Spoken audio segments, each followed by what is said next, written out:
오늘은 마가복음 6장 30절에서 33절의 말씀을 가지고 우리가 참 인생을 살아가면서 너무나 바쁘게, 너무나 힘들게, 너무나 열심히 살아갑니다.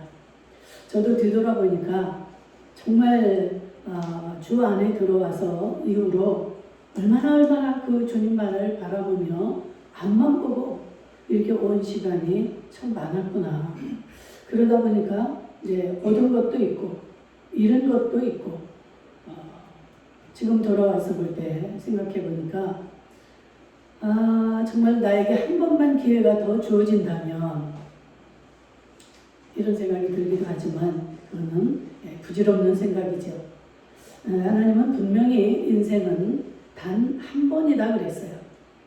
그렇기 때문에 너무나 소중한 것입니다. 우리의 인생은 두 번 다시 올 수가 없는 거예요. 우리가 어떤 일을 실패하고 나면 또 다시 그 기회가 똑같이 주어진다면 이런 마음이 들고 우리의 삶 속에서도 여러 가지 상황 속에서 이런 일들을 우리가 처하게 됩니다. 그런데 한 번 지나간 기회는 다시 오지 않습니다. 한 번 지나간 시간은 오지 않아요. 오늘 이 시간이 참으로 소중한 것입니다. 지나간 걸 우리가 아무리 후회하고 정말로 통탄을 하고 그런들 어때요? 그 시간은 주어질 수가 없는 거예요. 이미 쏟아진 물입니다. 그래서 지금이 중요한 거예요. 지금 내가 어떤 시점에 와 있고 어떤 시각으로 내가 살아야 될 것인가를 깨닫는 것이 참으로 중요한 것입니다. 예수님은 약 2000년 전에 이 땅에 오셔서 30이 되고 30 이후부터 공생의 생활을 한 3년 좀 넘게 하시다가 십자가에 돌아가십니다. 그래서 그 공생애를 3년을 사시는 동안에 제자들을 이렇게 만드시고 그 제자들을 훈련을 하시죠.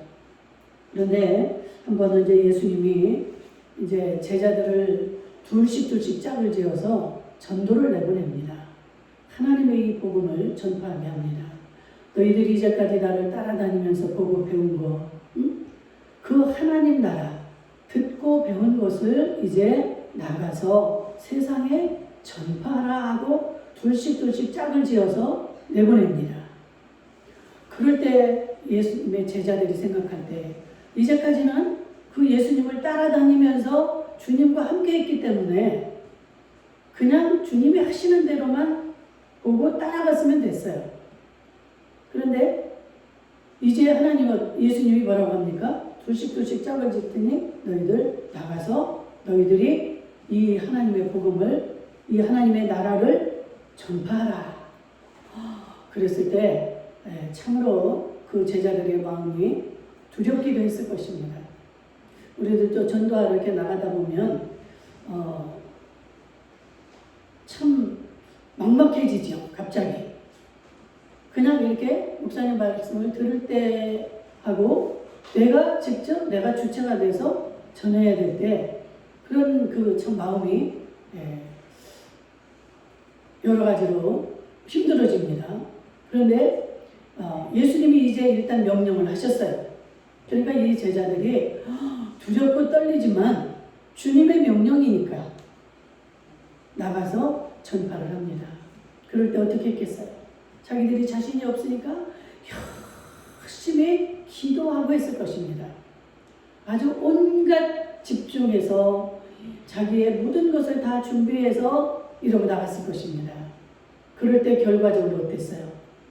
이 제자들이 기도하니까 귀신들이 나가는 거예요. 귀신 들린 자들이 막 그 귀신에서 자유함을 얻고 이 질병으로 고통당하던 자들이 질병에서 노임을 얻고 너무너무 놀라운 이런 기적들이 일어나는 거예요. 그래가지고 오늘 본문에 보니까 예수님 돌아와서 하는 말입니다. 예수님 우리가 나가서 이렇게 하나님의 말씀을 전파할 때 막 이렇게 귀신들이 떠나가고 질병이 고침을 받고 이런 일이 있었습니다 하고 막 자랑을 합니다. 예수님이 이것을 다 들으셨죠.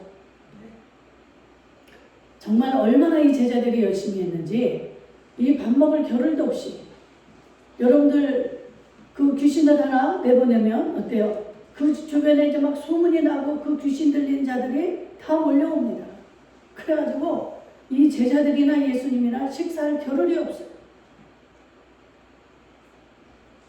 목마른 사람이 샘을 판다고 막 자기들의 질병, 이 자기들에게 역사하는 이런 더러운 귀신들 이걸 고쳐달라고 이렇게 찾아와서 정말로 피곤한 시간들이 쉴 수 없는 그런 시간들이 이어진 것을 봅니다. 그래서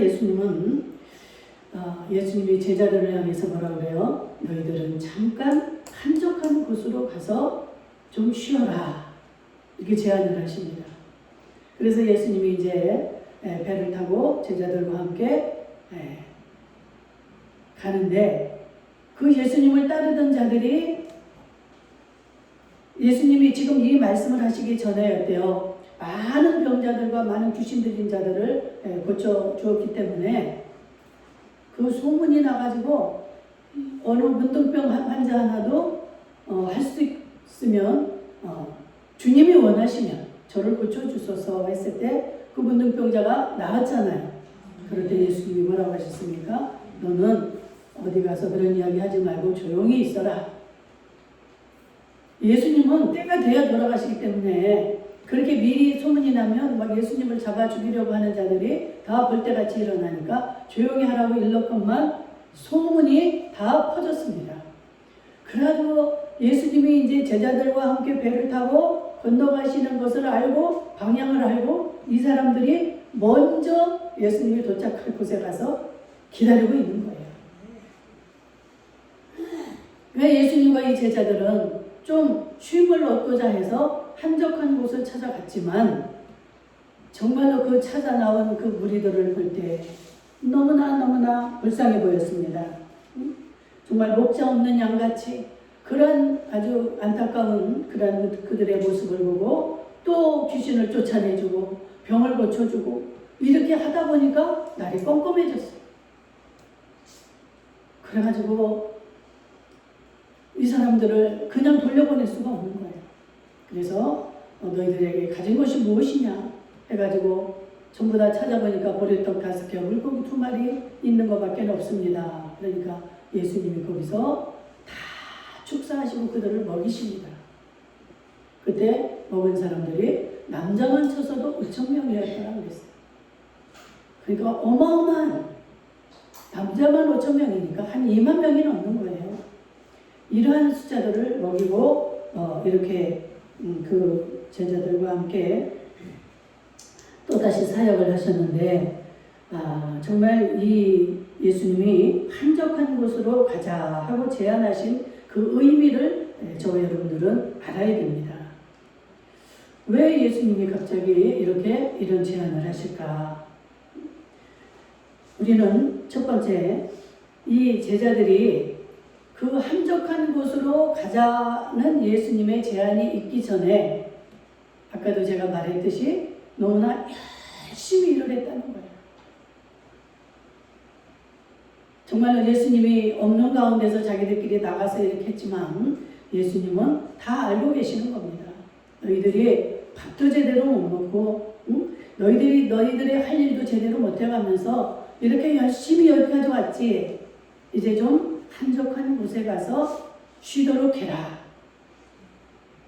이 말은 그렇게 이 제자들이 열심히 했다는 것을 지금 예수님이 드러내시는 것입니다. 그러니까 어때요? 이 하나님이 성도들에게 바라는 것을 여기서 우리가 알 수가 있습니다. 예수님이 명령하시면 우리는 이렇게 제자들처럼 열심히 일을 해야 된다는 거예요. 예수님의 일을 열심히. 이거는 그 성경에서 아주 일관되게 열심히 해라는 말이 누누이 나오는데 여러분들 이 바울이 데살로니가 교회에 전한 편지에서도 우리가 보게 됩니다. 데살로니가 후서 3장 10절에 보니까 우리가 너희와 함께 있을 때에도 너희에게 명하기를 누구든지 일하기 싫어하거든 먹지도 말게 하라 하였더라. 아멘. 너희들이 그 누구든지 일하기 싫어하는 자들, 이 게으른 자들은 뭐라 그래요? 먹지도 말게 하라. 게으른 자를 하나님은 굉장히 싫어하십니다. 그래서 열심히 일어나라는 거예요. 열심히. 사람을 만드실 때도 엿새 동안 이렇게 하나님이 모든 창조물을 만드시고 이제 7일째 되는 날은 쉬게 하셨는데 하나님도 열심히 모든 것을 하시는 것을 보게 됩니다. 그래서 이 구약에도 보면은 또 대표적인 그런 구절이 있는데 잠언 6장 7절에서 9절에 보면 게으른 자여 개미에게 가서 그 하는 것을 보고 지혜를 얻으라. 개미는 두령도 없고 감독자도 없고 통치자도 없으되 먹을 것을 여름 동안에 예비하며 추수 때에 양식을 모으느니라. 아멘. 이 부지런함의 대명사가 개미입니다. 참 이 개미는 부지런히 일을 하는 것을 봅니다. 뭐를 하는지 그렇게 개미들은 잠시도 가만히 있지를 않습니다. 계속 가서 입에다 뭔가를 물고 자기들 집으로 향하는 것을 우리가 보게 되는데 이 참 그만큼 열심히 일을 해서 미래를 준비하는 게 중요하다는 것이죠. 그래서 이 구약이나 이 신약에 이게 되어 있는 이 말씀을 우리가 잘 기억하시고 창세기에서도 보게 되면 인간에게 주신 그 문화 명령, 이 노동 명령을 예수님이 하나님이 하시죠.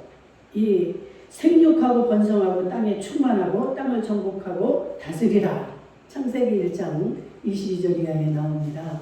이렇게 지금 이 천지를 다 만들어 놓으시고 아담과 하와에게 생육하고 번성하고 충만하고 이 땅을 다스리라. 이게 뭡니까? 그냥 너희들 마음대로 막 지배하라는 것이 아니에요. 이렇게 지금 생육하고 번성하고 땅에 충만하고 땅을 정복하고 다스리라. 이거는 이 모든 내가 만들어준 것을 너는 잘 관리하라는 것입니다. 절대 우리 하나님은 어떠한 것도 소비하거나 허비하는 것을 원하지 않아요. 그래서 게으른 자들을 싫어하시는 것입니다. 게으른 자들은 어때요? 내가 해야 할 일이 있음에도 불구하고 그 모든 것을 그냥 허비하는 거예요. 그런데 이 하나님도 일하시니 나도 일한다. 예수님이 하신 말씀 중에 그러시죠. 하나님이 지금 이 우주 만물을 만들어 놓으시고 여러분 보세요. 해도 만드시고 달도 만드시고 이 지구도 만드시고 이 모든 것을 주님이 만드셨는데 이 모든 것들이 어때요? 천편일률적으로 잘 돌아갑니다. 하나님이 지금 하시고 계신 거예요. 떠야 될 때 떠야 되고 질 때 져야 되고 하나님이 이 모든 우주를 지금 운행하고 계신 것입니다. 만약에 좋으신다거나 쉬신다거나 이렇게 되면 우주 행성이 다 부딪히고 난리가 날 것입니다. 그런데 우리 하나님은 지금도 쉬지 아니하시고 우리를 위해서 일하고 계시는 줄로 믿습니다.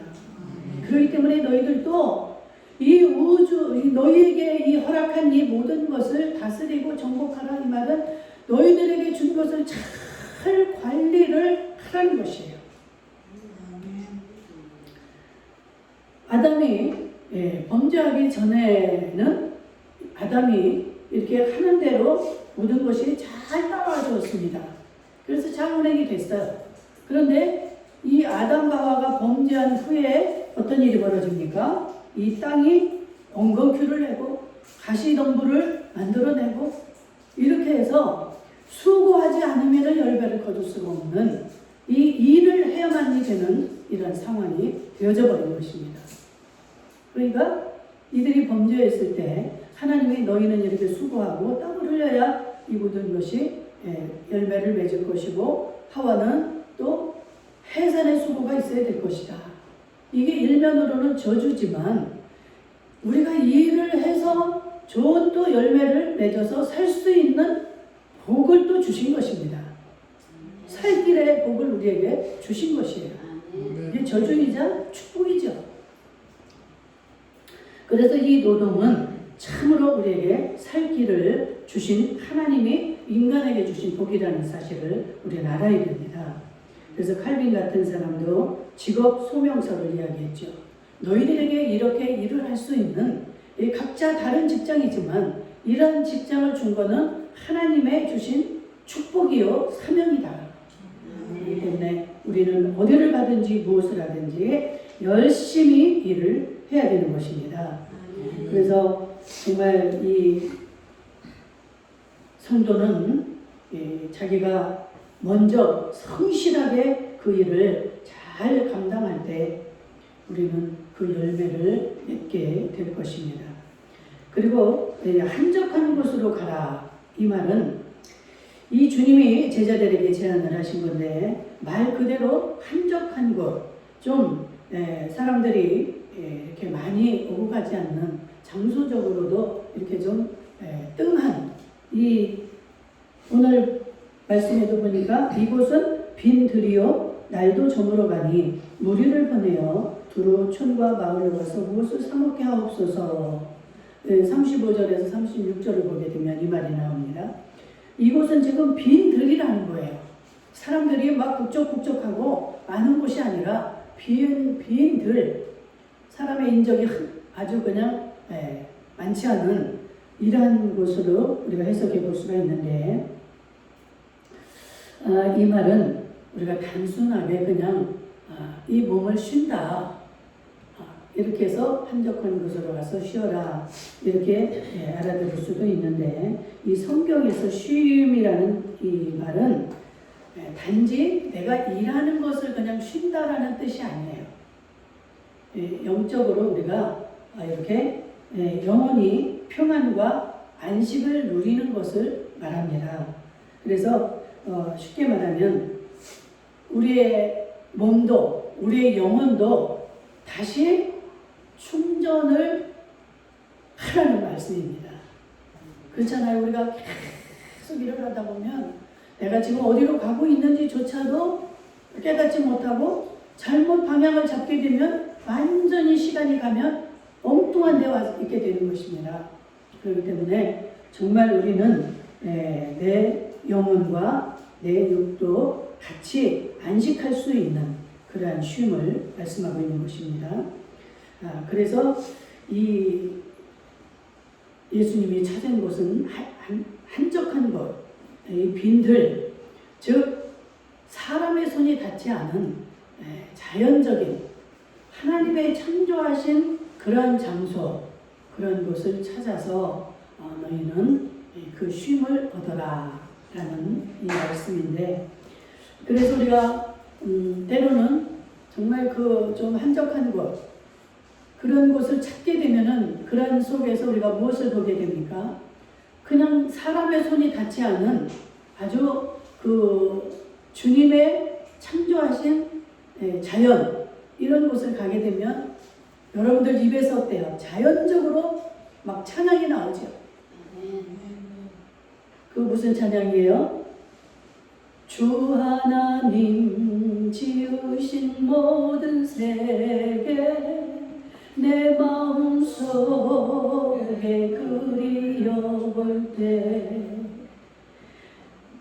하늘의 별 울려 퍼지는 내 성 주님의 권능 우주에 찬네. 아멘. 막 저절로 이 찬양이 나오는 거예요. 우리 한 번씩 그 전에 코로나 오기 전에 한 번씩 야외로 가면 야외에 나갈 때 여러분들 차에서 내려오면 여러분들 입에서 이 찬양이 저절로 나오는 것을 봅니다. 주님의 솜씨, 주님이 만든 이 자연, 이렇게 아름답게 정말로 주님의 솜씨를 우리가 알려고 안 해도 자동으로 이 자연을 통해서 우리에게 계시해 주고 우리는 거기에 감탄을 하게 되는 것입니다. 그래서 요즘 말하는 그 자연 힐링이 되는 거예요. 이 자연 계시를 통한 그 은혜, 신학적으로 말하면 이렇게 이 자연에 이미 하나님은 내가 이 우주를 창조했다. 이 모든 만물은 나의 피조물들이다라는 것을 암시하고 있는 것입니다. 다 계시해 주고 계신 거예요. 이 자연 인체의 그 신비함이라든지 이 하나님의 손길, 이런 곳에 요즘에는 어때요? 모든 게 인공적으로 다 가미돼가지고 다 디지털 시대가 되는 거예요. 어디 하나 그냥 어디 공원이라고 했는데도 보면 어때요? 공원도 다 전부 다 인공적으로 다 만들어져 있고, 이 다 기계적인 힘으로 모든 것이 되어져 있습니다. 그래서 하나님의 창조하신 그 모습을 찾아보기가 쉽지 않아요.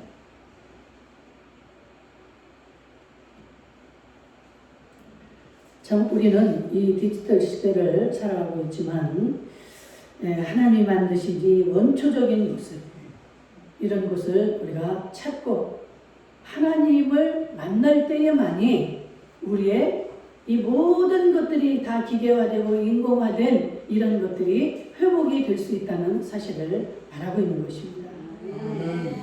그래서 한적한 곳으로 가라. 이 말은 많은 의미가 포함된 것입니다. 물론 이 몸도 쉬어줘야 돼요. 정말 우리 하나님은 기가 막힌 하나님이에요. 우리의 모든 것을 지으셨기 때문에 우리를 잘 아셔서 엿새 동안은 열심히 일하고 하루는 주님 앞에 나와서 그 쉼을 얻어라. 우리가 하나님 앞에 나와서 이 주일날은 여러분들이 영적인 이 공급을 받아야 됩니다. 그래서 영적인 힘이 주어지면 여러분들 모든 환경은 변하지 않고 조건 역시 그대로라 할지라도 여러분들의 마음에 그 하나님을 만나게 되면, 영적인 이 충전이 되게 되면, 예수님의 제자들이 그 지친 몸으로 이렇게 왔지만 정말 밥을 먹을 수도 없는 그러한 시간을 보내고 왔지만 하나님 앞에 충전을 받게 되면 어때요? 얼마든지 또 공급을 할 수 있는 그런 생산자가 되어진다는 사실입니다. 이 영적인 사람들은요. 그래서 예수님도 그러잖아요. 밥을 먹어야 되는데 이제 밥을 구하러 제자들이 나갔는데 갔다 와 보니까 예수님이 수가성 여인하고 대화를 하고 있으면서 하시는 말씀이 뭡니까? 나는 내 먹을 양식이 따로 있다. 먹지 않아도 내 속에 영으로 충만하고 하나님이 임재하시면, 하나님으로 충만하게 되면 힘이 솟아나는 거예요. 그래서 얼마든지 또 일어날 수가 있는 것입니다. 그런데 내가 아무리 육신적으로 배를 불리고 이 배가 불러서 그냥 정말 더 이상 채울 수가 없이 된다 할지라도 영이 곤고하게 되면 어떻습니까? 아무런 힘이 없는 거예요. 여러분들 많이 여러분들 체험해 봤을 것입니다. 영적으로 힘이 빠지게 되면 그거 같이 힘든 게 없어요. 영적인 호흡이 끊어지게 되면 참으로 답답합니다. 여러분들 육으로 쉬는 이 코로 호흡하는 이 코 호흡만 힘들어도 얼마나 답답합니까? 그런데 그보다 더 내 속에 이 영이 호흡이 끊어졌다면 이 숨으로 못 쉬는 것은 저리 가라요. 답답해 견딜 수가 없습니다. 그런 사람들이 미쳐버리기도 하고 자기 목숨을 끊어버립니다. 제가 평신도 때인데 우리 교회에 분란이 일어났어요. 목사님에 대한 막 안 좋은 그 소식이 막 생겨가지고 막 성도들이 막 이 다 떠나가기도 하고 막 이 목사님을 대적하고 이런 난리가 났는데 이 예배를 못 드리니까 가도 뭐 예배당에 가도 소용이 없어요. 서로 싸움질만 하고 난리가. 제가 기도를 하는데 이 답답해서 미치겠는 거예요.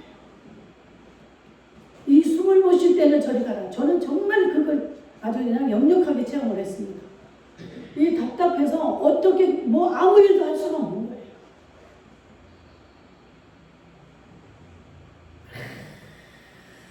밤새도록 기도하니까 하나님이 꿈으로 하나님이 찾아와 주시고, 지금 너희들이 목욕탕에 가서 몸을 씻고 있는 중이다. 사람들이 목욕탕으로 다 들어가서 목욕탕에서 씻고 있는 거예요. 그런데 절반은 들어가지 않고 절반만 들어갔어요. 그러니까 목사님을 그냥 옹호하는 자들이 절반이고, 그 반대에서 으쌰으쌰해서 목사님을 막 끌어내려고 하는 자들이 절반인데, 절반 목욕탕에 들어갔더라고요. 그러면서 그 하나님이 누군가에게 막 신발을 한 자루를 가지고 와서 풀어놓는 거예요. 이 새 신을 다시 너희들의 신었던 신발을 벗고 이 신을 신어라. 그 꿈을 깨고 나니까 살겠는 거예요. 아, 하나님이 지금 우리를 다시 만들고 계시는구나. 흑백을 가리시는구나. 여러분들 코로나 왔을 때도 얼마나 여러분들이 힘이 들었어요. 정말 숨이 막힐 것 같고, 정말로 눈을 보면 막 이게 뭔 일이 날 것 같고, 정말 그 속에서 우리 하나님의 마음을 알았을 때 저도 쉼을 얻을 수가 있었습니다. 하나님 지금 일을 하고 계시는구나. 진짜와 가짜, 알고과 쭉정이, 선과 악을 지금 구분을 하시는 거예요.